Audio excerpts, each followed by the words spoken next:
Hey, it's your girl KV, and I'm coming to you with another Manifest review, season 2, episodes 5 through 8. So, this episode starts with Olive, her flashback, and she's telling Grace, like, she knows that Cal is out there. He is not dead. She has to find him. Like, she know her twin not gone. And so they walking around like look like some little outdoor market, and they see a tarot tent, and she gets them over, and Olive is just like, Mom, please, please, please. And you could tell that Grace didn't have the heart to tell her no, because they both grieving, and this is seeming like this is what Olive needs in the moment. And so as Olive runs over to the tent, Grace is like, oh, your father would kill me. So they go over to the tarot lady, and she gives her the reading, and it's pretty much spot on. You've been lonely. You lost somebody who completed you.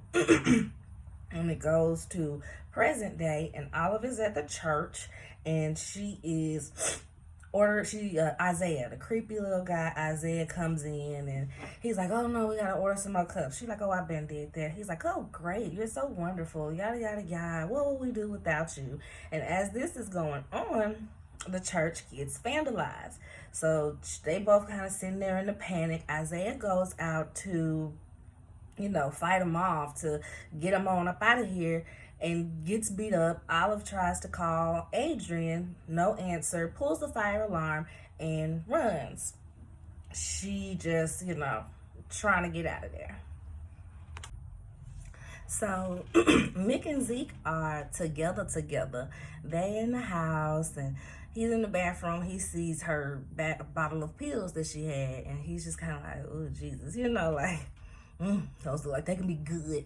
And she comes in, and she's like, oh snap, how insensitive of me to have this. And she flushes the pills down the toilet. Side note, that is a very unhealthy thing to do. Public health notice: do not flush your pills down the toilet.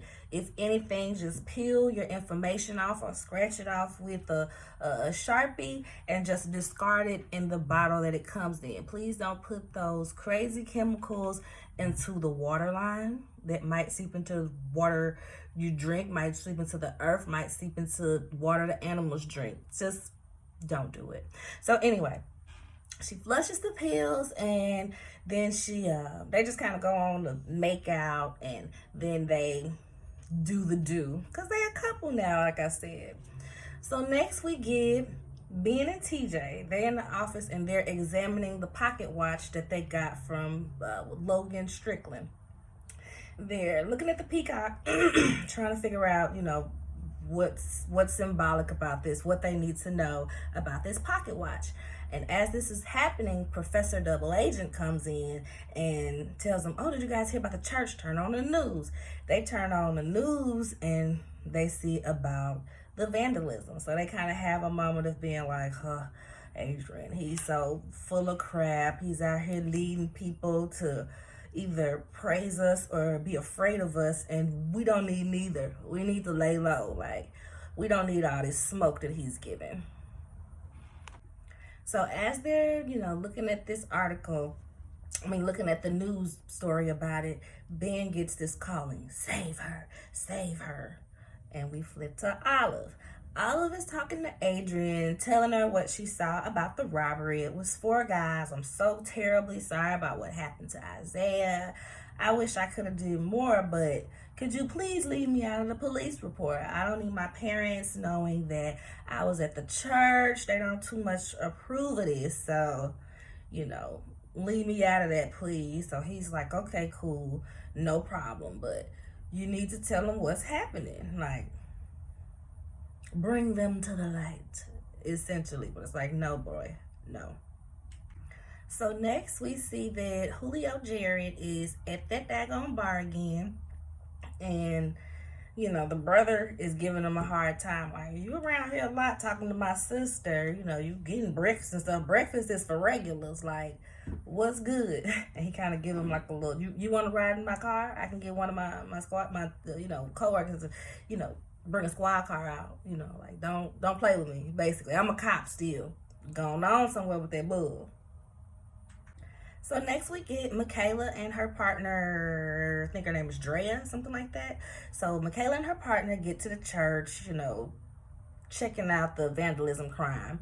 And as they're going through everything, one of the police officers, oh, it's perfect for you, Stone. No leads, no nothing, just, here, get your hunch and go about it. And Drea's like, ugh, lazy cop, like, whatever. So then they question Isaiah, who was the victim of the vandalism as well, trying to get him to say what he saw. He's just like, no, I'm not saying anything. I didn't see anything. I'm not afraid. It's just, I ain't see them. Their eyes will be opened in time, is what he said. Real creepy like. So keeping an eye on Isaiah. So later on, Michaela confronts Adrian about the church and just how he has these people blindly following him, just willing to do whatever just because Adrian said so, because he's the return and he's just this miracle of a person to follow, right? So back at the school, TJ and Ben are in the office and he gets a call from Grace. He tells her about the calling, save her. They ask Cal, you get anything? You get anything? Nope, he the only one that got this calling. And as they're on the phone, a car speeds by and hits Grace. Rear ends her, and Ben rushes out there to get to her. They go to the hospital to check on the baby, and as the doctor's doing the ultrasound, she's like, yeah, she's fine. And they're like, it's a girl. And they're like, oh no, I'm so sorry, whatever. So now Ben is like, okay, is this to save her? But the viewers, we like, it could be that or it could be Olive, because Olive is absolutely gone off the deep end, and you absolutely need to save her. So next, Zeke is like at a, I guess, Narcotics Anonymous type meeting, and he's talking about how, he finally found somebody to make him strong and make him feel like he don't need to use, but he feels like a fraud because he still wants to use. So, he's working through all of that and all of those emotions. Meanwhile, back at the ranch, Ben is telling everybody, I don't think this was an accident. I think Grace was targeted. So then he calls Michaela and asks her for all of the police records of crimes on passengers. And she's like, are you sure? That is a lot of, paperwork and a lot of crimes. And he's like, yes, I'm sure. So as this is happening, Drea comes and she's like, okay, or she texts and says, I got some footage. I got some more information for the church vandalism. And so they get this footage of this guy kind of like running off to the side, going to his car with 3 guys running down the street right after the vandalism occurred. So Olive and TJ get to the hospital. Olive is comforting her mom, and TJ goes over to Ben, and he's like, I could take over. You got some research, I can take over from here if you need me to. So they're all having this moment, and you can see Olive starting to feel guilty as Ben is telling TJ, I think it's all connected. This wasn't an accident. This wasn't by chance. They targeted your mom because Cal was in the car. They know he's an 8-2 waiter. Like, they're trying to kill us. This, them Xers is, they some wild peeps out here. So next, like I said, Olive is she's just kind of looking off in the distance like, dang, is this really what's happening out here? Am I the one tripping? So next, Michaela is with Julio Jared, and they're at work, and she's trying to tell him, hey, could you tell everybody to believe me? I'm not, out here making stuff up. I need the department's help. I can't be out here on my own trying to save mine and the other passenger's life.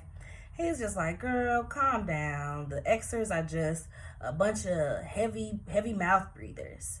And that seems to be the theme. Everybody thinks that, oh, these dumb people can't be capable of things. Can't be capable of murder? Can't be capable of doing something dumb that harms other people?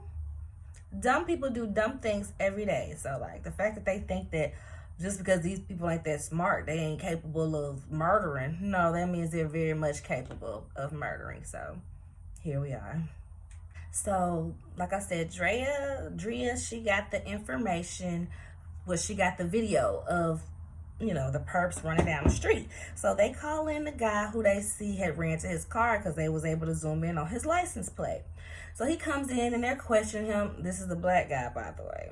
The black guy's the one that's ended up at the police station.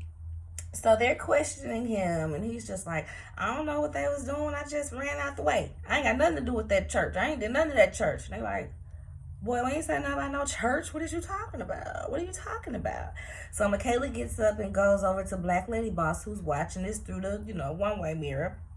And she's like, did you just hear that? We got him. He just got upgraded from witness to a suspect.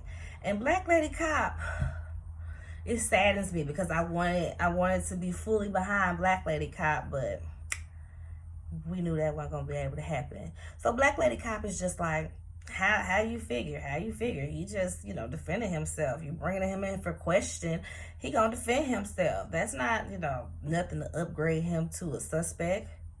Yes, it is, girl, because ain't nobody said nothing about the church vandalism. But whatevs. So next we get Zeke. Zeke is with, looks like his ex-girlfriend, and they're just kind of talk about what their life was when they were on drugs and loving each other. And he kind of offends her because he's like, I don't remember nothing but trying to chase the next high. And she like, oh, that's how you feel about me? That's how you feel about me? We had good times, boy. Don't play me like that. And he like, I'm sorry, I ain't mean it, but whatever. I want to get you some help. I want to get you to the help that I found. Let me help you. She like, nah. Pops a pill, take the water right there, and it's just like, you got it. So back at the hospital, Olive is comforting Grace, letting her know that the baby's gonna be fine, and talking to her belly. You've got the best mom in the world. Don't tell her I told you that. And in that talk, she tells her what the fortune lady told her. You just have to look to the future and know that everything will turn out well. And they say it together, so okay. So later on, we find out that the baby is fine, and Ben comes in and he realized that the Xers are coordinating the attacks. Everything is connected. They're trying to overwhelm the police system so that they can't fully tend to each crime. So fresh off of the church being vandalized, somebody hit Grace, and I'm guessing something else is going to come up soon. So this is what's going on. Back at the office, Michaela is prepping the team for a raid because as they were taking out the black guy, there was they kind of admitted to the crime. You know how they do. So as they kind of taking them out, like, oh, okay, well, yeah, we got you for this now. So we can book you, and if you're gonna get a whole lot of years for conspiracy and this, because we done found out all these things that you attached to. So he squeals. He like, hold up. I ain't even really in it like that. I just meet up with these people at this bar, at this club, and we kind of go do shit together. Crime clubs and stuff like that. So Michaela gets this information, takes it back to the police station, doing the whole presentation. Let's get ready for this raid. As this is going on, Black Lady Boss and Julio Jarrett is in the back. Oh, excuse me. And Black Lady Boss is like, so what are the chances that she could be right? Still not really believing it, but okay, we got to do this, so we might as well see what's really going on. JJ is like, has she been wrong yet? But he looking evil and suspicious. We can't really trust him. Like I said, he is with, I like to call them now, the He-Man 828 Haters Club. Shout out to the He-Man Woman Haters Club. So can't trust Julio Jarrett for nothing these days. So something I forgot to mention, Olive told Michaela, she went down to the police station to tell Michaela that I'm a believer. I saw what happened, because at this point, she figured this could help figure out who hit my mom. Like, shit getting real now. I might have to switch sides on them, So she's telling her this, and they're like, all right, cool, you got to identify the perp. So that's how they got the black guy to be able to squeal, because they like, oh, we got you on this. So we know that these connected, so we can tie you to multiple attacks. If you, tell us what you know, we might be able to listen a little bit. So that's how she got the information to start the raid to go find the little crime club. Olive has to tell her parents that she's a believer. They all argue. They are upset with her. How could you do this? They are making you believe in something that isn't really there, can't really be explained. Like, this is too much, Olive. And Olive is just like, no, I belong there. And this ain't a real family. This ain't a unit. My unit is over there. So they do the raid. They bust in the little bar, club, or whatever that the black guy told them that they be at. And when they go through, it's empty. Everybody gone. So she's like, that somebody tipped them off. Somebody told them we were coming. Like, they were here. I know it. So Black Lady Boss is just like, Black Lady Boss. I'm going to start calling her BLB. So BLB just like, whatever. So they walking around casing the joint, trying to figure out exactly where everybody is. See if they can get some clues. In this, Michaela sees a blue truck. And she's like, I bet that's the blue truck that hit my sister-in-law. Get some paint, test it, take it to the lab, yada, yada, yada. Tells Black Lady Boss this, and she's just, okay, Stone, here you go again. I knew I shouldn't have given you this case because this your family members again? What? Which is wild to me because it's like, if it's your family members, I get it. You can't be that close to the case, but I really want to solve this case if it's my family and me getting hit up. So, I mean, like JJ said, has she been wrong yet? It ain't like she out here. I mean, she did waste resources one time when they went in that bus too early. But it ain't like she out here wasting resources and not solving cases. Like, more often than not, she's solving the case. So, just hear her out. Just hear her out. So, speaking of the leak, speaking of somebody who may have tipped them off, of course, it's little Julio Jarrett. He's at the bar and he's talking to the brother. The brother's like, yeah, I appreciate you, letting us know what was up. I appreciate you. So I'm guessing the spot was the back of the bar, maybe? That's how he knew it was linked to them. That's what I'm guessing. I don't think they really showed it to see if it was the actual bar. But anyway, yeah, he's like, I did it for her. That trek to Rikers is no fun, So they kind of laugh it off and go on about their business. Next, Courtney, which is Zeke's ex, pops up at Michaela's house. The little, drugged out lady pops up at Michaela's house talking about his mama gave me the address. Mama, let me tell you how you out of line to send a junkie over to somebody's house. A junkie over to a cop house. Don't you know Michaela cop? It don't even matter. You don't know that lady to be sending nobody to her house, especially Zeke's damn wife. So next, they're at home, Ben and Grace. Grace is fine. They did all these extra tests on the baby, make sure there was no placental abruption and all that stuff like that.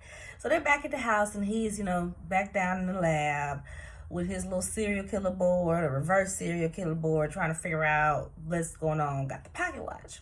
Grace is like, I've seen that before. And he's like, yeah, the peacock from the visions. She's like, no, I've seen this exact picture before.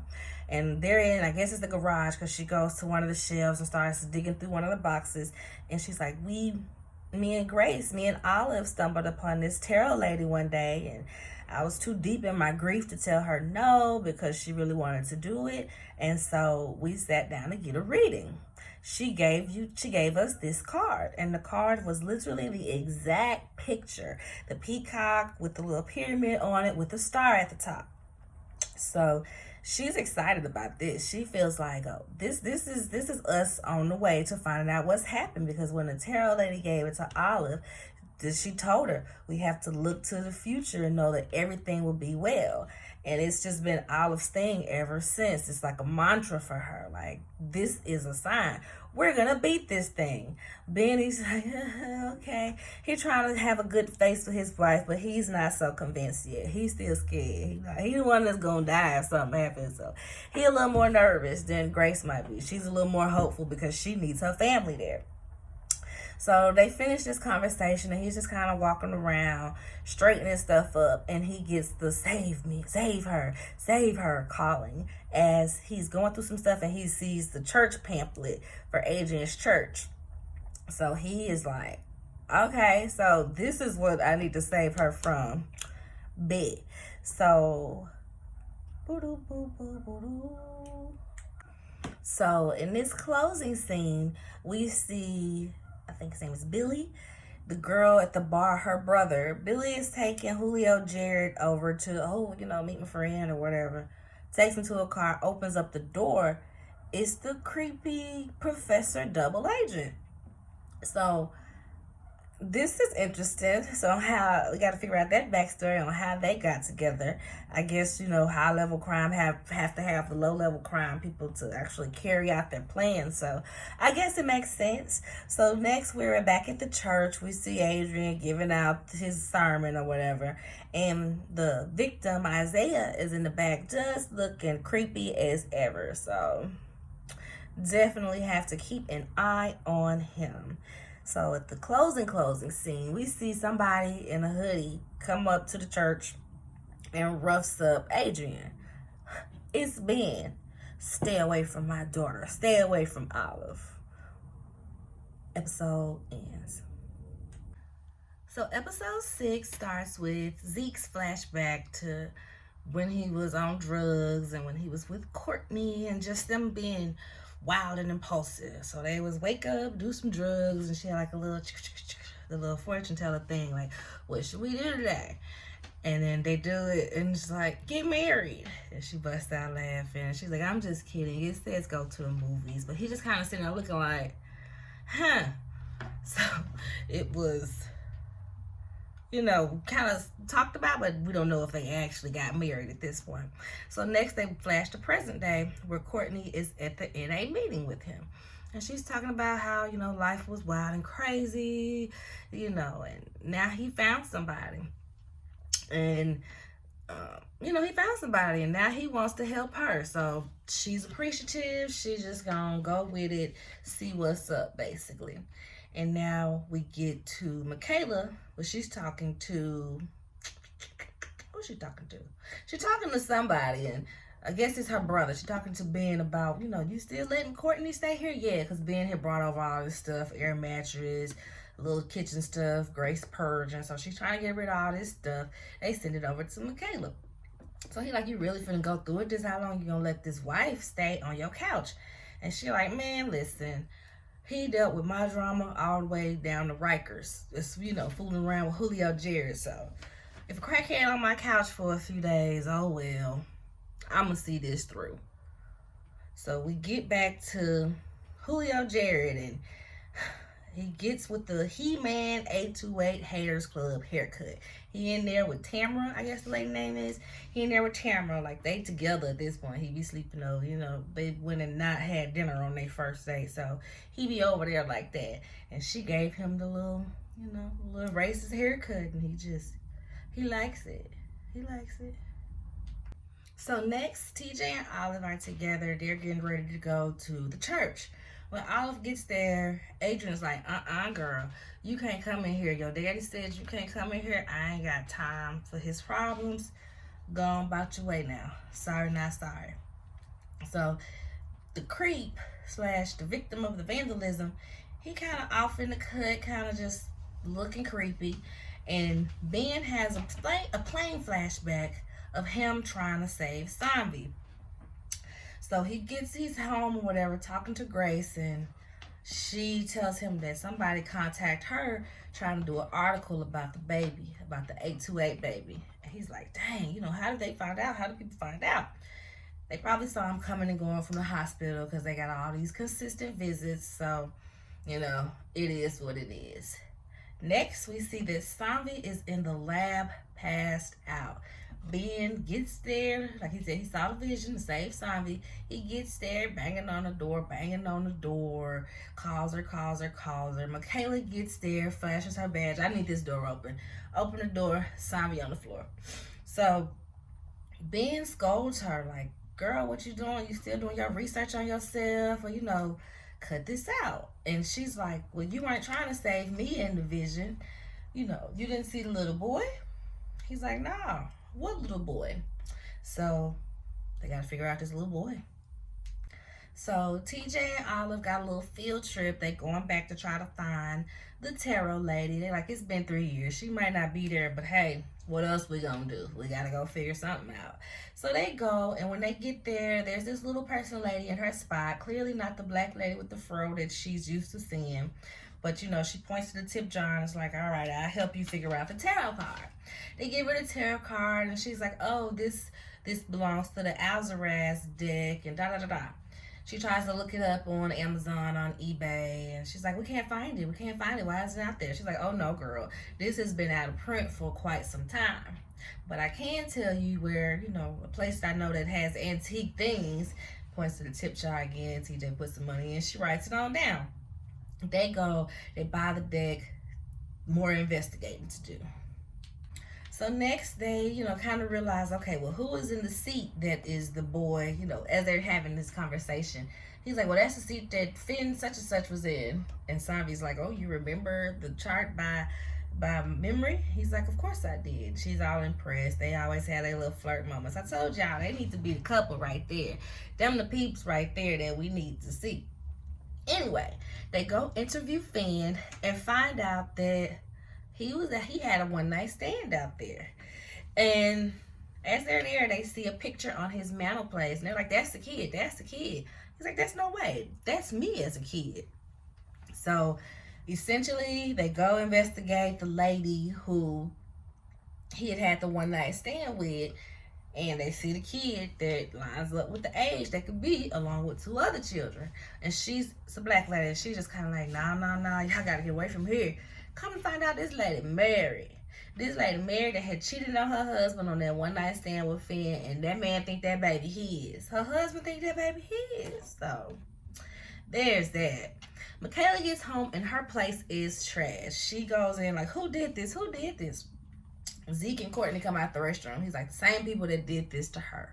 So they sitting there talking, and come to find out, Courtney owes her drug dealer $20,000, y'all. Girl, you came to my house trying to escape some drug dealers? Really? So she's like, I'm sorry, I didn't think that they would find me here, and da-da-da-da-da-da-da-da. Zeke like, nah, I gotta save you, so I'ma save you. We're gonna do what we gotta do. So next, TJ and Olive are investigating the deck. They realize the lady was pronouncing it wrong. It's not Alzaraz, it's Alzuraz. And they look up the man, I think it was Yusef Alzuraz, who made that deck. Comes to find out, something happened with him when he was out at sea or something, and he went missing for 10 years and returned. And when he returned, he was having visions himself. So they like, oh snap. So we gotta find out when he died. Did he beat the death date? That'll be able to give us some type of insight. But they don't know when that man died. They just looking at Wikipedia. So hey, what we gonna do? So next, Courtney and Michaela are sitting there talking, and Courtney's like, you know, why are you letting me stay here? You know, what's going on? And they get to talking about Zeke and their different relationships with him. And Courtney tells Michaela, you know, he always has a backup plan. He always has a backup plan. He keeps a few pills in the bottom of his razor. So Michaela's just kind of like, oh my. So 3 of them decide that they're going to all go to settle Courtney's, Zeke is going to go to settle Courtney's debt. And Michaela decides, no, I'm going to go with you. Okay. So it cracked me up because it's like she got on this street outfit, I get.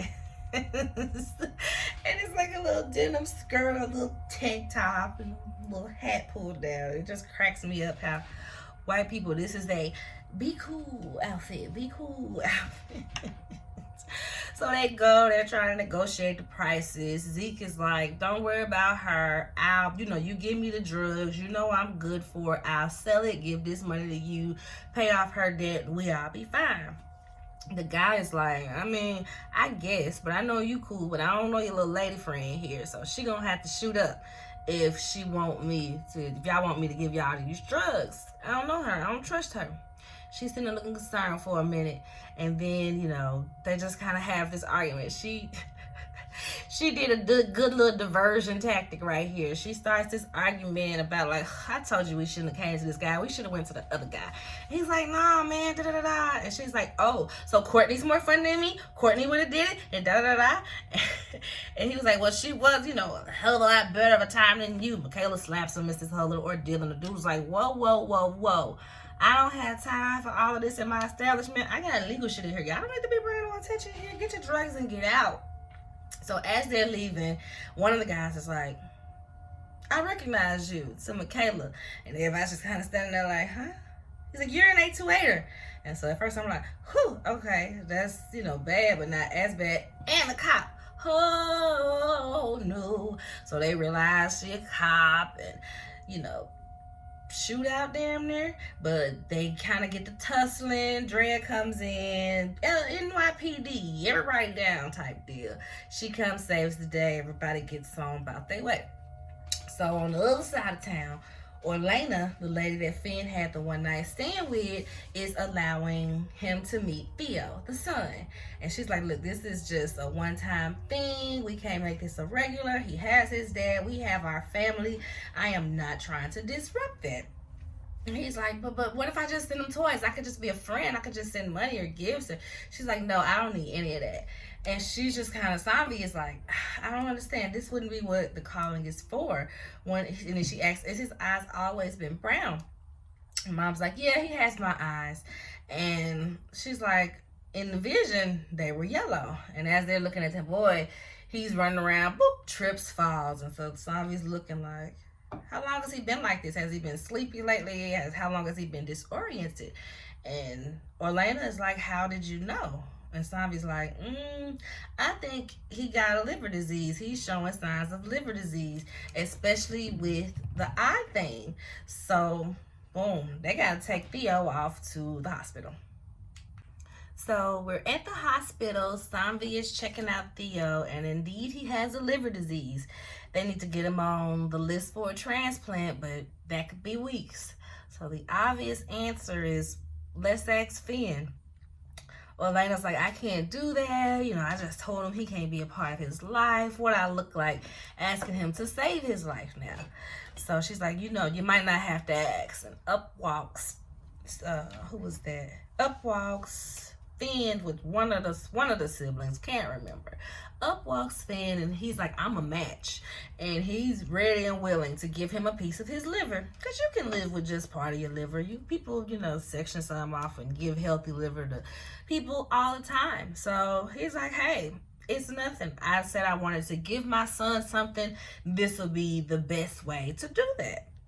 So Orlena's like, okay, like at this point, I can't just have you off to the side, because he's like, I could be an anonymous donor. And she's feeling guilty now. Like, you have to be able to be a part of his life now. Like, you're saving his life. Like, what kind of monster would I be to not let you be a part of his life, essentially? So they're going on with that. So now we're going over to Ben in the basement or Ben in the garage. Olive comes over, asks, can she go somewhere? And my problem with this is, wasn't it dark outside? Like, as a teenager, I couldn't just ask to go nowhere and then just disappear out the door. Like, ain't nobody coming to pick you up, or do you have a car to get there? Like, I don't know. It was just a lot missing in all of this for me, especially knowing that Olive B out here living sneaky lives. She's like, don't worry, I'm not going to the church. Girl. So next we're at Michaela's house, and we see a note or some type of notification. We know that Courtney's gone. She went to a sober house. Next, we're back at Ben and Grace's house, and she's telling him, I want to do the article. I want to tell people it's Danny's baby so that they can back off and they won't bother us. Too far, lady. Too far. You really trying to tell your husband, who came back and is ready and willing to live a whole life with you, with y'all's baby. Y'all know this is y'all's baby. Y'all was worried at first that it might be Danny's, but y'all know this y'all baby. And you trying to link up with your ex? the one we can see y'all in love with, you and Isla in love with this man, and you think I'm finna let him come in here and pretend play daddy to the new baby? Absolutely not, Grace. Absolutely not. You've lost it on that one. But she was desperate. She's a desperate mom who just wants to stay safe. Mind you, now she got rear-ended in the car. It could be way worse next time. So I can see her desperation, but that ain't the way. So next we see TJ has did this whole little date for Olive. Early in the episode, when they were looking at the Alzurus deck, she was like, well, I'm going to do you a reading. And she was being very silly with the cards. Like, oh, this isn't a heart. It's a strawberry pie. And this isn't, you know, a volcano spewing lava. It's an illuminated road and just all this little silly stuff. But being cute in the meantime. So he sets up a date with some pie. He done made a pie. He got the lights down the illuminated road for her. Basically like the I love you and I want you to be my girlfriend moment. It was super cute. So next, the passengers, Ben, Michaela, and I'm guessing was it Zeke or was it Cal? Anyway, I guess it was Zeke. They have a calling. They're back on the plane, but this time the plane has crashed, and we had thought that it was snow falling on everybody, but we had seen that it was ashes when they were having the calling before we got to the plane. We see that it's ashes. They're on the plane trying to figure out what happened. It didn't happen like this. It didn't happen like this. What's happening? Why is this crash? Like, they looking around and they seeing people dead. Finn on the plane dead. People just hunched over. It's people and they're dead. So they look and, well, they don't see it. But at that point, we flash to the outside of the plane. And Adrian is standing on the outside of the plane kind of like, oh, okay. Episode ends there. So this episode starts off with TJ. It's a flashback to him getting ready to go to Jamaica, and his mom is helping him, and you can see they have a very loving relationship. And she's like, did you get your bug spray? Did you get your protein bars? Did you get this? Did you get this? Like, I just want to make sure you're good because I know you don't have the money to eat out as much as the other kids. So he's like, all right, Mom. Gets the protein bars. They hug, and we see she has this bracelet. Fast forward current day, TJ's mesmerized. He's just playing with that bracelet. Turns out one of the neighbors had kept it for him and gave it to him once, you know, he found them and realized what happened. So he's on FaceTime or some type of video chat with Olive. She's like, hey TJ, or TJ type deal. And so they have this whole moment of, you know, being all cute and romantic, first love for Olive type of deal. So next, being in the basement, in the attic, lifting them weights like on some jailhouse struggle stuff, baby. It had me cracking up. But I mean, he is stressed. He got to figure out this calling. He not trying to die. He ain't trying to have his daughters messed up in some stuff. His wife about to, you know, be murdered. Save these passengers. What was this burnt plane that we saw? Got to figure all this out. So at the end of the last episode, we did see Michaela go into the, what's that thing called? The medicine cabinet in the bathroom and realize that Zeke indeed had some pills in the bottom of his razor. So she confronts him about the pills. She makes up this whole scene. Oh, I can't find my razors. Can I use yours? And he goes over to try to find his razor. He's like, oh, where is my razor? And then he sees all of her razors and is like, okay. And then she fesses up. Courtney told me that you keep some in your razor. I found them in your razor. He's like, well, dang, why didn't you just ask me if I was using again? Why would you set this trap? And she's like, well, you are the one that told me that addicts lie, so I just wanted to be sure. Like, I didn't want to offend you if it was going to be clear cut, yada, yada, yada.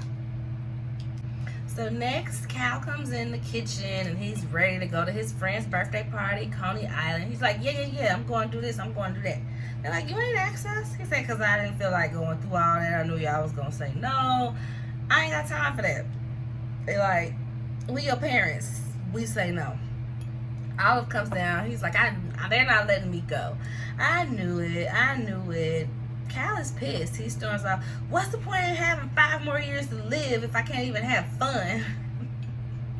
And that's real. Like, you know, y'all scared, but y'all can't keep the baby from having fun. Just Somebody gotta go chaperone. One of y'all gotta go chaperone. It's between me and Grace and Michaela. Somebody needs to be with Kyle at all times, but don't restrict the boy from having fun. So Olive is trying to leave, and she's like, "Oh, you're trying to keep tabs on me too?" And they're like, "Nah, girl, you grounded. We know you've been skipping school. We know that you been at the church or whatever." She confesses, "Yeah, I've been skipping school because I wanted to be down there at the church working at the soup kitchen. I'm about to drop out of school anyway. I'm gonna just get my GED, be emancipated, and work at the church." The hell you are. They not with that. She's grounded. She storms off. It's a whole thing. So next, Sambi's dad, which we hadn't seen nobody for Sambi yet. I don't think.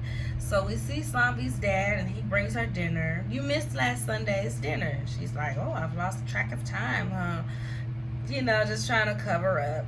He's talking to her. He's worried about her. She's just like, "Yeah, it's just my research." He was like, "Yeah, it's always your research. It's always your work. Why don't you talk to that friend you had, the immunologist? You were talking to her last time with your research, and she seemed like she really helped before." Boom, boom, boom.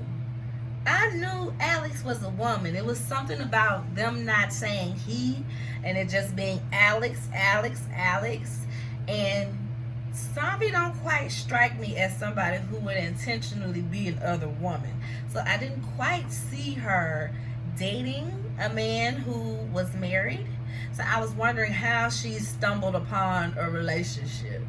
So it must have started off as a business relationship, it's looking like, and it just got closer and closer. And I mean, it happens in female relationships, because I guess you don't see it happening. You just think, "Oh, nice friendship, let's be friends," and then it's like, "I got some feelings here one day."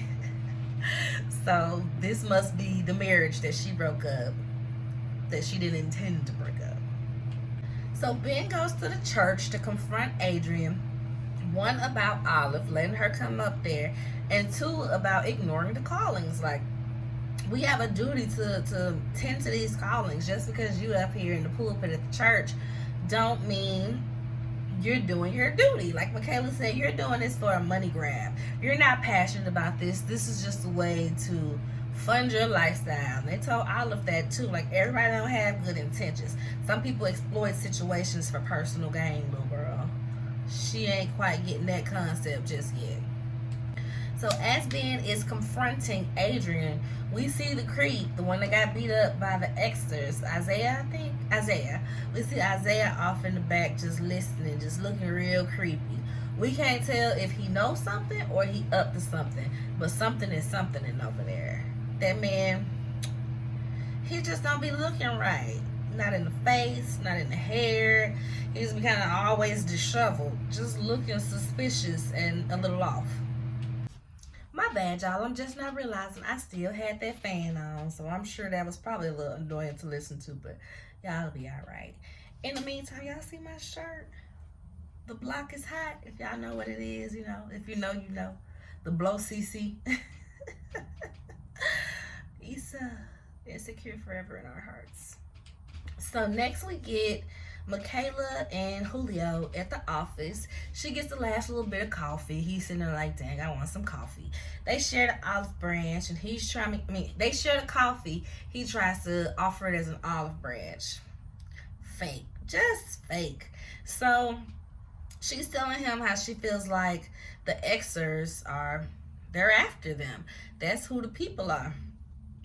The callers or whatever.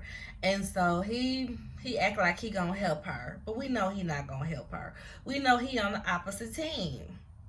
He just taking all information that he getting from her and taking it on over to Billy at the He-Man 828 Haters Club. So next we see like these big cases of champagne, and we can't see a person. We just see somebody in all black with these vials of medicine, and they're injecting it into the bottles of champagne, just sticking it right through the top where the little foil and the corky is, straight into the bottle. We don't know where this champagne is right now. We don't know who's doing this. So next we see Olive and TJ. They all booed up in his dorm room, canoodling or whatever. And he gets a text about an Alzheimer's journal that he requested. So he's like, oh snap, yeah, I saw it. I didn't know if I'd be able to get it. I just requested it. So it's faculty lend only. I'll send it to your dad. So Olive is, she got a testimony, and she wants to get TJ to the church side over here with Adrian with her. So she's doing her best little recruitment spiel. Oh, you don't have to be worried, and this, that, and the third. And he's like, Olive, I'm with you, and I want to be cool with you, but I'm with your daddy on that part. Like, I don't believe in Adrian's teachings and everything. I'm not a living miracle because I came back. I came back with no home, no mama, nothing to my name. This ain't no miracle. I shouldn't be out here acting like I'm some god. I'm out here trying to save people with these callings. It is what it is, girl. So while Michaela and Julio were having their little olive branch talk, she gets distracted. She gets a call. Somebody knows something about the church burglary. So that's what he was running off to go tell Billy.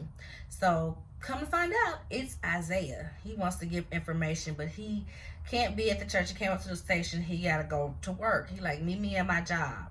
Okay, cool. Julio tries to go into Michaela's computer to see what she's got, but he can't figure out that password. Sneaky little man, huh? So next we see Sanvi. Sanvi has finally contacted Alex. They go to her office, and Sanvi is straight business. She's just like, all right, so I did this and I did that, and I need some help with this. I need to figure out how to extract this and da-da-da. And Alex is like, can we talk about us? Can we talk about us for a second? Alex is this pretty little black lady, and she's like, oh, you haven't aged a day. You haven't changed a bit. Sanvi, rightfully so, it ain't like it's been that long for her. Sanvi is mad because let's not forget, Alex stood her up. She was on that plane next to that empty seat. Somebody was supposed to be there with her.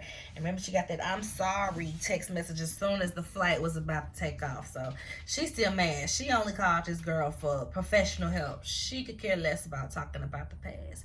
Then she's like, you didn't even come to see me when we landed. Like, why wouldn't you come out there? Sanvi's upset. Sanvi's very hurt.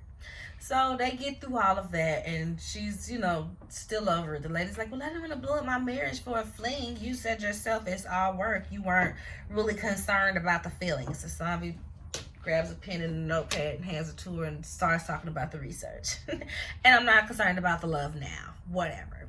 So, cool. Michaela and Ben talk about Adrian. She remembers this story about, oh, I remember I had this boyfriend that I wanted to run off, and but she said she wanted to be a road manager or something for his band. And Ben is like, okay, so what happened? What did Dad do or whatever? She's like, I came home and found him and Dad chugging beers, just having a good old time. And that ruined the allure of him for me. I didn't even want him no more. And so Ben is like, so I should have a beer with Adrian? She's like, keep your enemies close.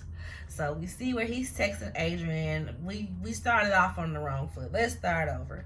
He texts him back, all right, let's hang out tonight. Let's go grab a drink. Which is odd, because it's like, ain't this the pastor? Why he just going to be like, let's go have a drink? Stuff to put in your back pocket. So next we see Zeke finds his razor, and he looking at those pills like, ooh, they look good, but I ain't going to do it. Am I going to do it? I ain't going to do it. Do it for the vine. I ain't gonna do it. Do it for the vine. I ain't gonna do it. Do it for the vine. Don't do it. Don't do it, Zeke.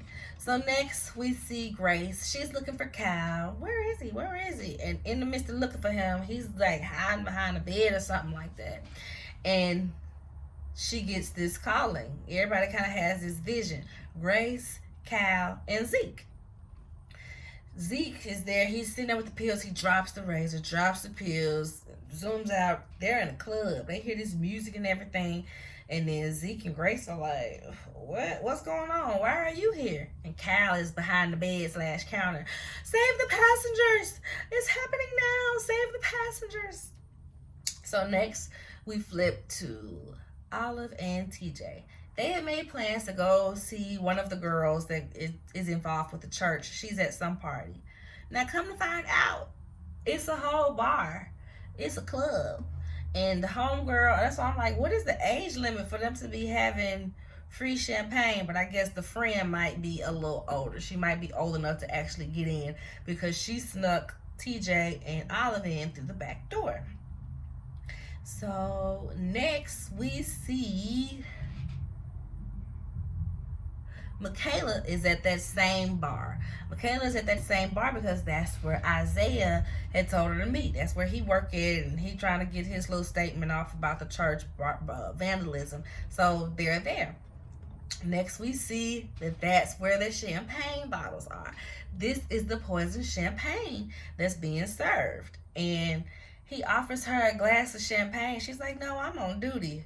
So right there, that's when I'm suspicious, because the thing that I noticed, the first thing that I noticed, Isaiah doesn't look as creepy over here at work.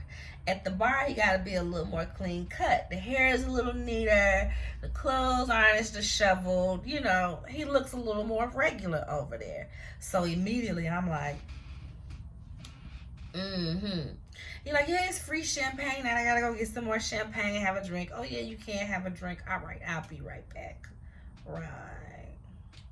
So TJ and Olive at this little club, and they see a photo booth. He grabs her, ducks off in the photo booth, and he tells her, I do believe in miracles.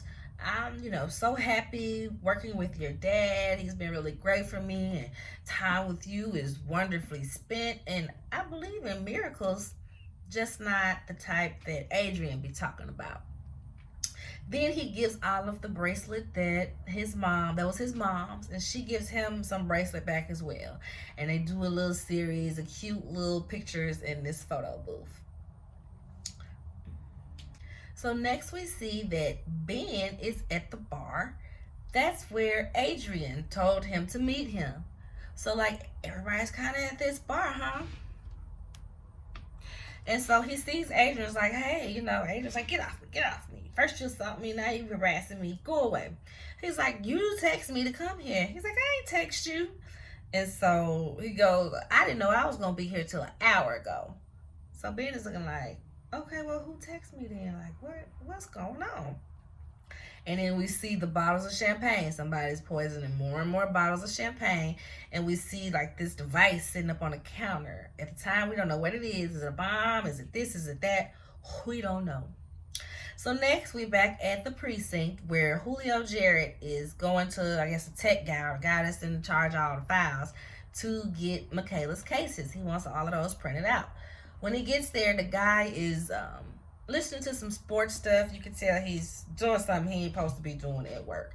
So when he tells Julio, I can't give you these files because these Michaela files, these ain't your files. I can give you the ones that you're included on, but the other ones, nah.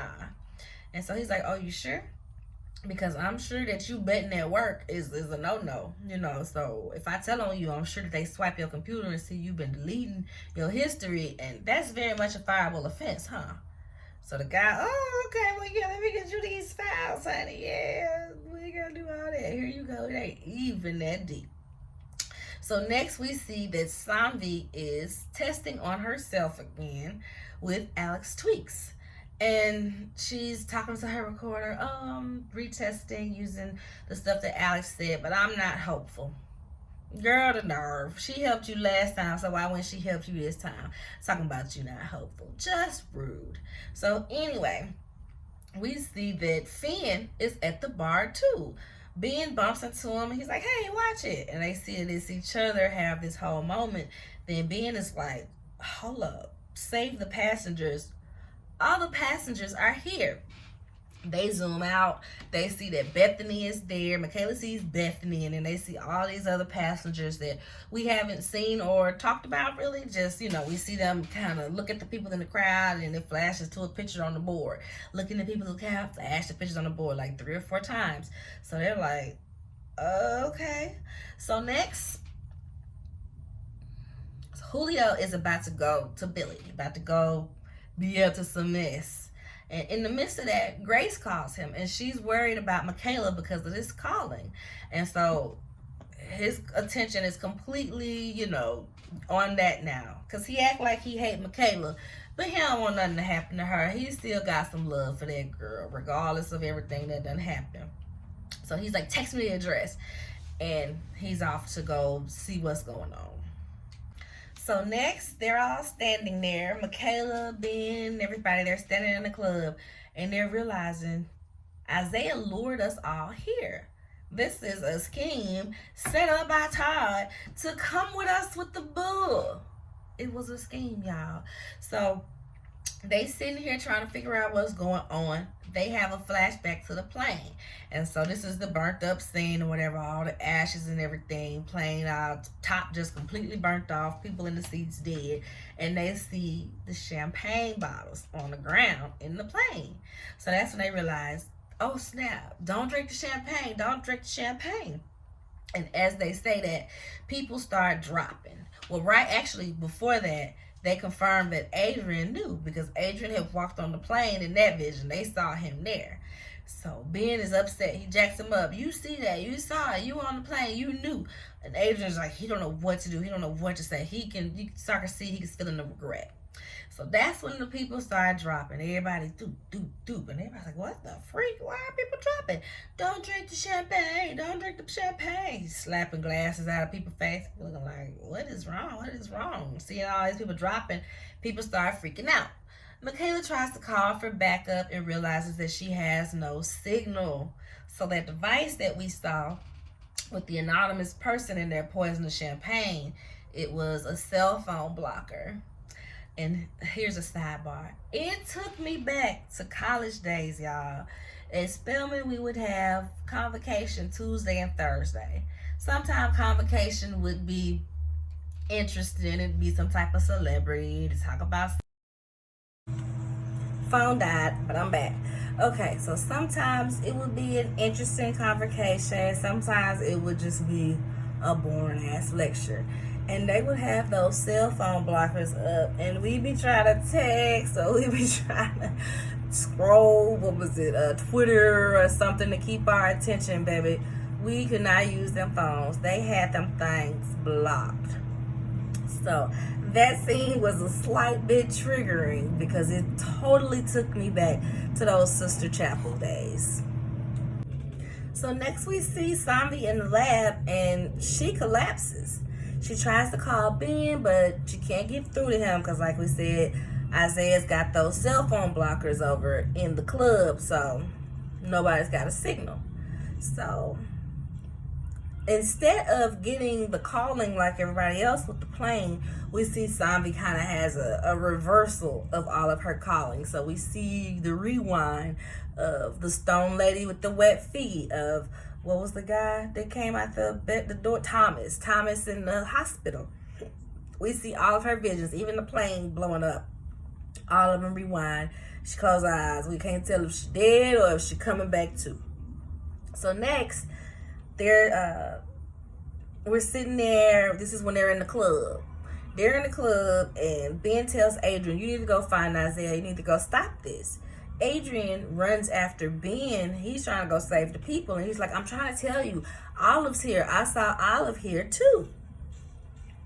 And so that was a whole moment. Michaela and Ben noticed, hey, there's smoke. Somebody done set a fire. So amidst the people dropping, amidst all the passengers being here, somebody is locking the doors and poisoning the bottles and done set a fire. So meanwhile, Olive, TJ, and her little friend, they're like in the VIP room or something. They're in a separate room. So she's talking to TJ. She's like, yeah, we're celebrating. Max said the champagne is free tonight. And she's like, okay, well, this bottle's done. And so he's like, well, I'm going to go get some more champagne so we can celebrate.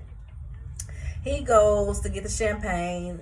In that, he sees that it's mayhem out here. People are dropping. People are screaming. What's going on? The door ends up getting locked. So next, Olive is like, the music stops. The music stopped, and I was like, wait, what's that? I hear screams. And they notice that the door is locked. TJ and Ben end up seeing each other, and they go to the door. They have this little moment of being like, TJ, Ben, Olive, Dad. And Max is like, oh snap, are we in trouble? Your dad's here. Ben and TJ end up breaking down the door to let everybody in. Meanwhile, Grace, Zeke, and Kyle done pulled up to the club. And they're like, oh, snap. Yep, this is definitely where we're supposed to be. There's smoke everywhere. Because when they were trying to figure out where everybody was, Kyle was like, oh, let's look at Olive's iPad. She lets me play Minecraft on there, and her texts are there. We can definitely find out where she is from there. So that's how they find out where they are. So Zeke, once they pull up, Zeke goes in to save everybody. Like I said, Isaiah started the fire, locking all the doors. Ben and TJ have to break down the door to, I guess, the VIP room, while Michaela is breaking out the door to the club to let people out. They're both successful. They're both filing people on out of there. So they're running, and Olive falls and hurts her ankle. So they have to get her up, put them on their shoulders. And at this time, Michaela sees that Bethany, like a fire log has fallen on Bethany. So she tries to pick up the log. It's burning her hands. She drops the log. Zeke comes along, and he's able to lift the log. No problem. Fire be damned.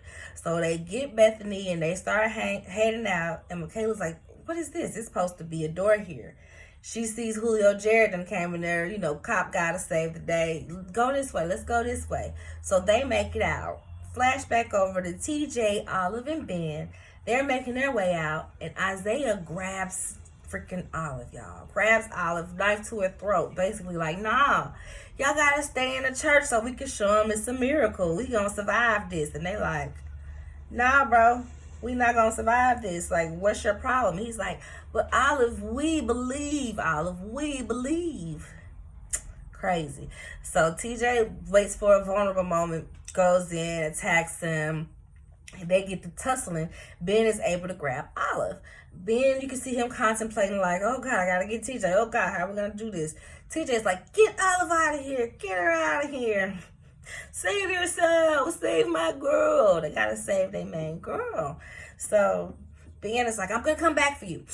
He goes, gets Olive outside, drops Olive off to Grace and everybody standing right there. He wants to go back in because he thinks Michaela's back in there.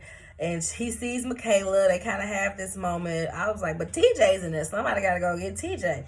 They about to go get TJ because Ben, at this point, Ben see TJ as like a son too. They about to go get TJ. Building blows up. Olive loses it. She's hysterical. Her boyfriend, her first love, he gone now. Like, this building done blew up. She is in shambles. So next we see Adrian and all of this wreckage. He's just standing on the sidewalk looking like, dang, is this all my fault? Yes, it's all your fault, Adrian. You are the T-Rumpy of this show. You are inciting the people to be hateful or to just live so strongly in this belief that you're causing other people to be hateful on your behalf. Yes, this is your fault. You should feel ashamed. You deserve jail time, but there's no way to really do that. That's left for Isaiah, but he did, so oh well. Next, we flash to Sanvi and her dedication to her research, honey, because she passed out. She waking up on the floor. She comes to and realizing like, okay, I'm alive.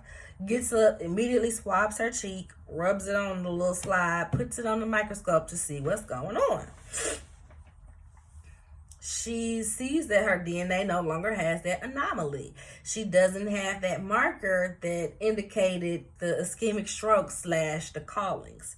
She got rid of her callings. So I guess that's why when everybody else was having a calling, she was passing out and having like the reversal of the callings because somehow the signal still hits her. So that's going to be interesting because if the signal is still hitting her and she's not getting the callings, is it really worth it? Who knows? So she's walking out. She's all excited. She's on the phone trying to call them about her finding out, that she can stop the callings. In that, she sees all these stretchers coming in, all these people. Whoa, it's an emergency. We need all hands on deck. She grabs some gloves. She's getting ready to suit up. She's trying to figure out what happens. She sees Michaela, pulls Michaela to the side. What's going on? Michaela tells her about what happened as far as the club being set on fire and everything. TJ didn't make it. So Sanvi's just kind of like, what? For real? And she's like, yeah, we got a calling. You didn't get one? Savi didn't get that call, y'all. So back at the station, we see Michaela and Jared. She's talking to him and she's like, I appreciate what you did to save us today. He's like, we're cops. That's what we do. And he walks off and he's like, but I'm glad you're okay. Are you Julio, Jared? So next we see Savi is treating Zeke for his burns because remember he picked up that log to free Bethany. So she's examining his hands and she's realizing these aren't burns. This is like frostbite. He's like, frostbite? What do you mean? I'm freezing to death? And then he brings up how Griffin drowned on dry land. And so is he freezing to death? And my immediate thought is, shoot, y'all better take him to the back and give him the same shot that Savi just took. Like, what other options do we have? We don't know what it's going to do, but if it stopped the Collins, it might stop the death date. And if he this close to dying, we ain't got no other options. Take him to the back and shoot him up, please. He used to a little needle in the arm anyway. Just go ahead and get it done to see what happens. So, now we're at the Stone residence.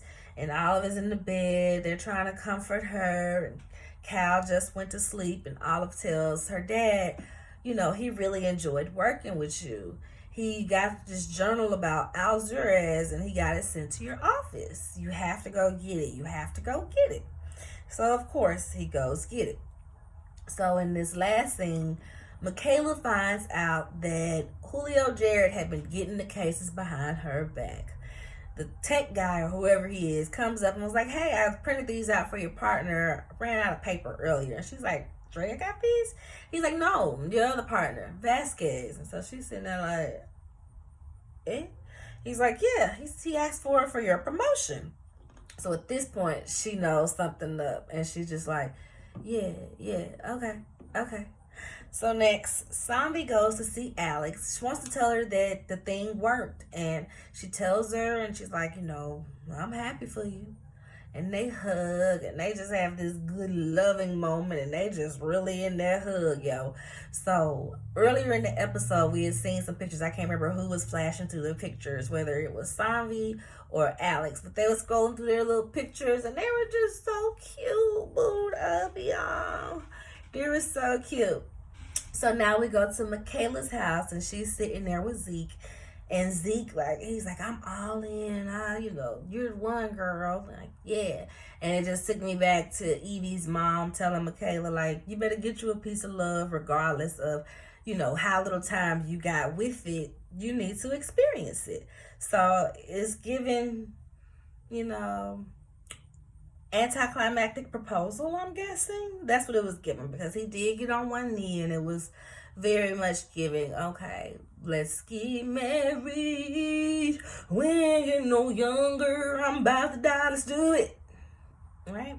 So next, Ben is at the office looking at the journal stuff and he's flipping through the journal and he sees a picture of a man carrying a girl or a lady out of some flames. Very reminiscent of him having to save Olive earlier. And as he's looking at this picture,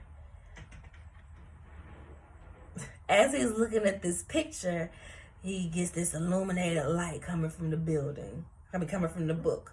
And that's how the episode ends. So, episode 8. So it starts off with Ben flashing back to the fire trying to save TJ. He's in the dream, wakes up, breathing heavy, worried or whatever. And they go over to the club and they're having a memorial. Everybody's kind of pulling their stuff out, putting some bears, flowers, and whatnot out there in front of the club.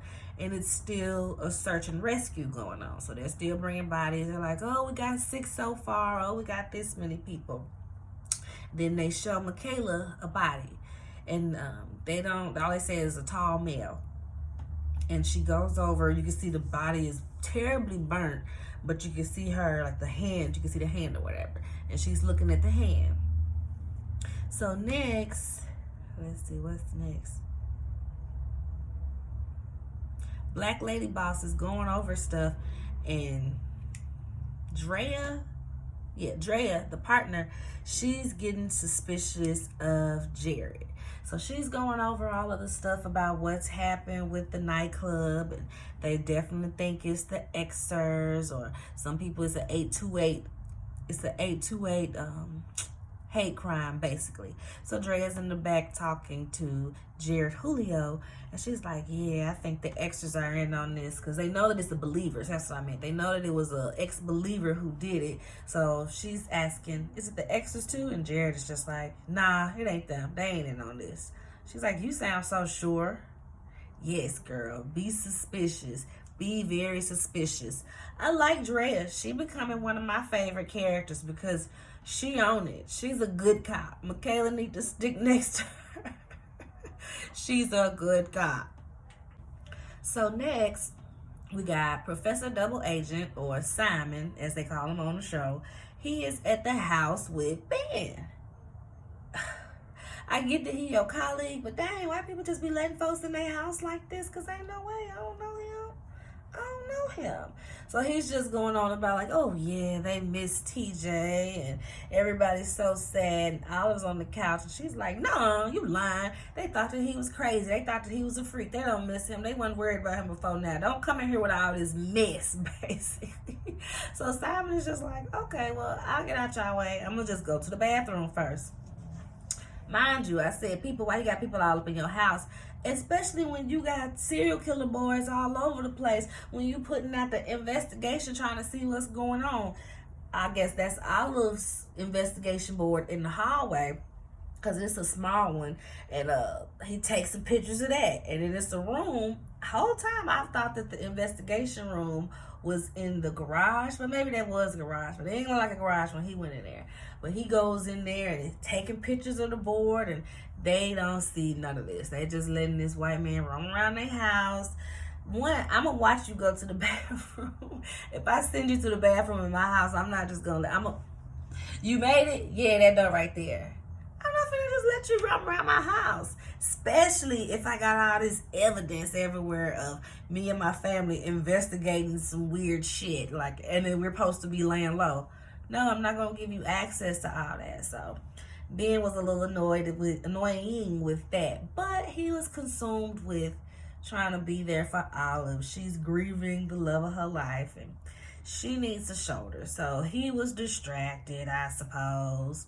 So next, Michaela comes over and she tells Ben, I need to talk to you. And Olive is like, did you find TJ's body? Tell me. I deserve to know as well.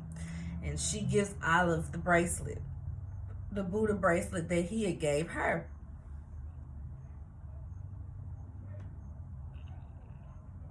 So remember, in a previous episode, I can't remember if I said it or not, he had told her about the Buddhism that his mom practiced and all that. Yeah, I think I did mention that. So remember how Billy introduced Jared Julio to Professor Double Agent Simon, right?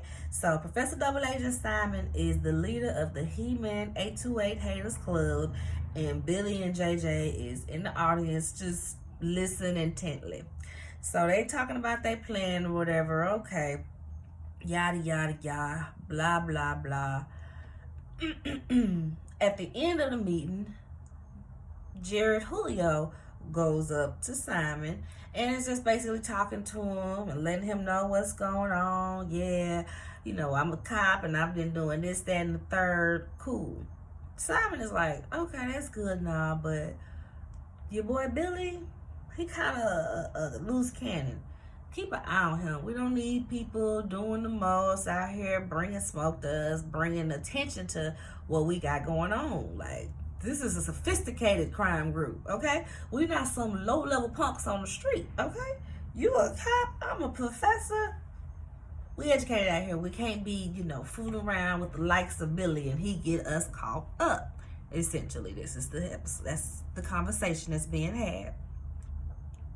So also in that conversation with Jared telling him everything that he knows as far as it was an ex-believer of the church that did it. And Simon is like, okay, well, we can spin this to be some type of propaganda that 828ers are doing and keep us off the clear. So Zombie takes Zeke to the lab, and he he shows her that his frostbite is getting worse. So Zombie's just like, all right, let me run some tests on you and see about this and see about that. He's just like, I need all the help I can get. I'm finally clean and got a relationship worth loving with Michaela, and I just need for this to continue on. I need whatever treatment you might have. And she's like, well, I've been doing the testing on myself, but it may be too risky. I can't give it to you just yet. And he's like, what do you mean? More risky than death? Like, girl, I die in 6 months. So you giving me this shot? I mean, come on. So he's like, well, just say when. And she pulls up the vial, like, basically she got to test his liver and all these different enzymes to make sure his body can hold up to the actual treatment that she had that she's going to give to him. So next we are back at the precinct with Michaela and her partner, Drea. Drea is that girl, okay? Drea goes straight to Michaela like, yeah, something's up with Jared. He defended the Xers. He's up to something. I don't trust it. And Michaela's like, yeah, I did catch him snooping. He went through all of my files, and I think that he, is an Xer. So they're going back and forth, and Drea ready to ride. Michaela is still a little resistant. Drea is like, nah, we finna tell him. We gonna see what he up to. So next we're at the Stone residence, where Grace is telling Ben, after he's comforting Olive, and he's just, Olive is yelling at everybody. She is mad and sad and grieving right now. So Grace is just like, you were right, Ben. She's just going to have to understand everything in time. She needs space because she lost her little boyfriend. He passed away. It's her first love. And the faith she had at church, those relationships are now gone because she sees, like her daddy said, them people crazy. So next he is looking at the Alzurus fire pick again because he's just drawn to it because, how could this deck know that he was going to have to save Olive through the fire?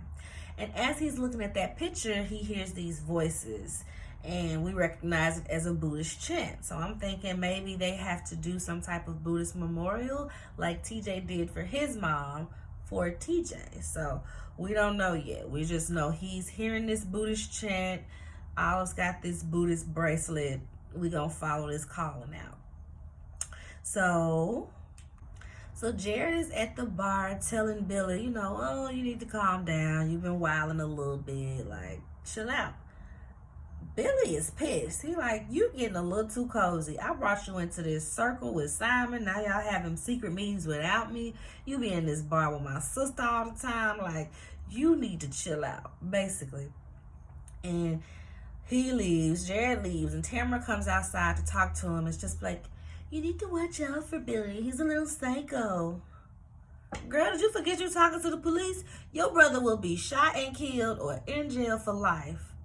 And you talking about he need to watch out for him because he's psycho. You worried about the wrong things, my girl. So they kiss and kind of had a little moment. And we see that Michaela and Drea are outside in the car. And Michaela's just kind of real uncomfortable. And Drea's like, oh, is it weird seeing your ex kissing up on another woman? And Michaela is just like, nah, it ain't that. It's just this place. This is not his vibe. This ain't who he is. And I know it's something crazy going on in there. I know it's something fishy going on. So Michaela's like, I'm going in. And Drea's like, no. One thing I can say about this place is it look like it's no 828ers on here. And they will spot you as soon as you come in, girl. And she's like, okay, so would you go in? She's like, I thought you'd never ask. Drea said, baby, this is my time to shine. Like, go. So anyway, though, Ben is at Olive. He's asking her for help with the callings because he's like, I keep getting this voice when I look at the picture that's representative of me saving you out of the fire. Olive is like, you ain't them callings, okay?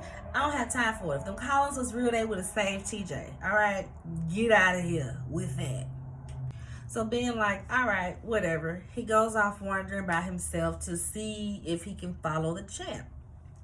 So he's following whatever he's listening to. He's going along, and he sees this Zen center, this meditation center.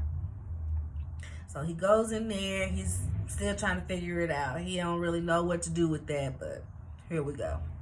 So back at the bar, Michaela goes in and she's talking to the bartender. She's like, yeah, I was, making up this story about a layover, and she's just here for a little while, and she saw this hot girl with the hot guy kissing outside the bar and was like, ooh, snap, let me go find me one of those if that's what they coming out.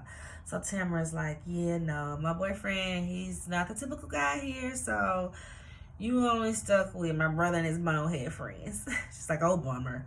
So they kind of have a little conversation, and then she kind of sparks it off with Billy, like, all right, well, who ready to lose $20? And then he's like, no, are you ready to give $50? So they rack up the pool balls, and she beats him. It flashes off to the next scene, but we see her coming out, and they're kind of exchanging the money, and then she gets to the car with Michaela and shows her the money. The kid's like, you always earn, side money on your missions? And she's like, hey, this is my money, fair and square. I earn my money, fair and square. So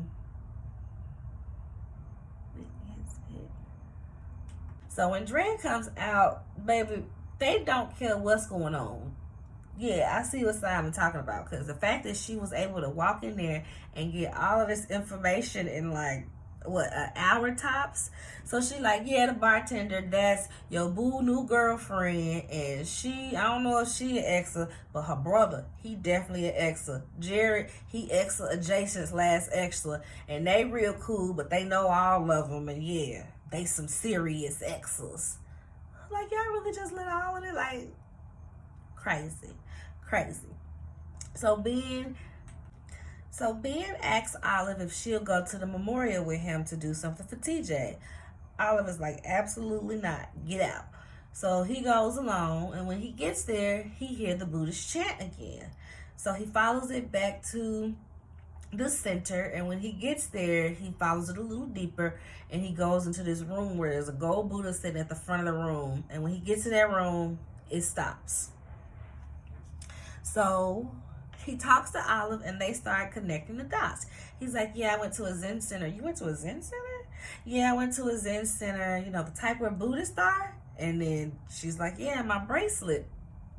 So they start talking about TJ being a Buddhist and everything. So at this point, she's like, okay, let me make sure that, I might need to listen to this, because maybe TJ really in it if it's leading my daddy to religion and faith. So they decide they're going to do a memorial for TJ. So we flash over to Sambi. She looks just kind of lucid. She's just kind of looking around, stalking, actually. That's the part that kind of got me like, Sambi, are we stalking, baby? What's going on?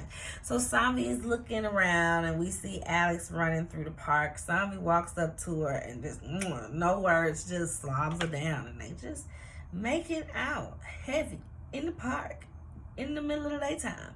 Not even after dark, man. So, yeah.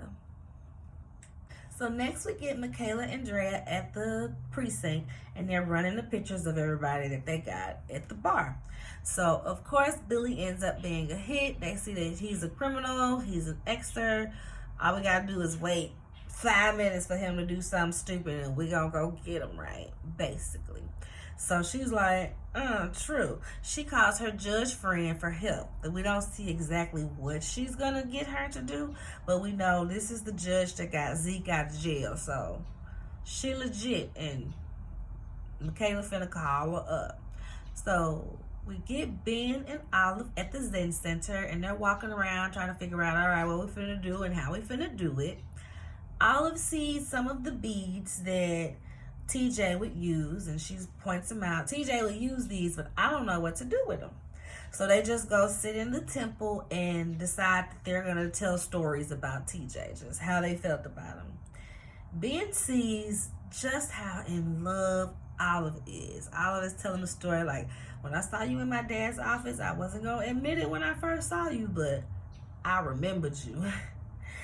And I loved you then, and I still love you now, basically. Just talking about how kind he was, and She was just excited, and she just was so terribly in love with him. And then Ben gets the beads, and he starts talking about how the first day of him auditioning to be a professor, and TJ walked up as a student and attended the lecture and everything, but when he threw him that alley-oop to get back on course with the lecture, when they start asking him stuff about 828, he like, that's when you became a friend. And so they just going back and forth, telling their dear stories of TJ. And I ain't gonna lie, y'all, my eyeballs start sweating just a little bit. Just a little bit. So next we get Michaela going into the 828 Hate Bar. And ooh, it's a scheme. We don't know who set it up. Well, we see Michaela set it up. We don't know what she set up, but it's definitely a scheme to come to them with the bull. So she sit down and she talks to Tamara. Tamara's like, you know you in the wrong place, right? Michaela's like, I know where I'm at. I know I'm in the wrong place. And she talks to Tamara and tells her basically that she needs to save herself. She knows Billy is a lost cause. Your brother be into this, that, and the third. It's only a matter of time because they already been setting stuff up. Jared is in on this too. So you need to tell him he need to wise up, and y'all need to get out of this. Tamara is like, girl, get on up out of here. You don't even know who Jared is anymore after all of these happening. So good day. Michaela leaves, and we see that Tamara is scared shitless, y'all. She gets on the phone immediately and is like, yeah, you need to get out here. Yeah. And as this camera pans out, we see that Michaela left a bug in the place. Of course. So as Olive and Ben are leaving the center after doing their memorial, after speaking their kind words for TJ, he hears the chant again. And he's like, I'm still getting the chant. What do we didn't do? Like, we should have done what we did. Like, why am I still hearing the chants? And Olive is like, listen, if you still hearing them chants, that means we did something. We need to do some more. Concentrate and follow them. So he concentrates and follows the callings, and they kind of find a little, employees only type of section. And they sneak around, and they're going all downstairs, and I think they get underground at some point. Yeah, they're underground, and they sneaking around, and he just hears the chant, and he's like, it's getting so loud that it's deafening. So he's getting closer to whatever's happened. Baby, they in the tunnel. They in the tunnel at this point, like, they gotta figure out what's happening. And then he gets to a point, and he doesn't hear anything anymore. Like, it just goes silent. So they're like, okay, well, what's happening? They hear a voice. Is anybody there? Anybody there? I was like, TJ! And baby, she gets up. It be looking like them babies. Them TikToks with them babies getting down. That's what it made me think of when Olive got down through that thing on Gutter Girl. She was getting down, and absolutely, it was TJ. And they bust through and rescued him and get him to the hospital. And they're like, yeah, if he was there a few more hours, he wouldn't be with us. And they're like, but the bracelet, how, the bracelet was on a body. And TJ's like, that was Isaiah. When we got into the struggle, he snatched it off and he had it. So that was Isaiah's body.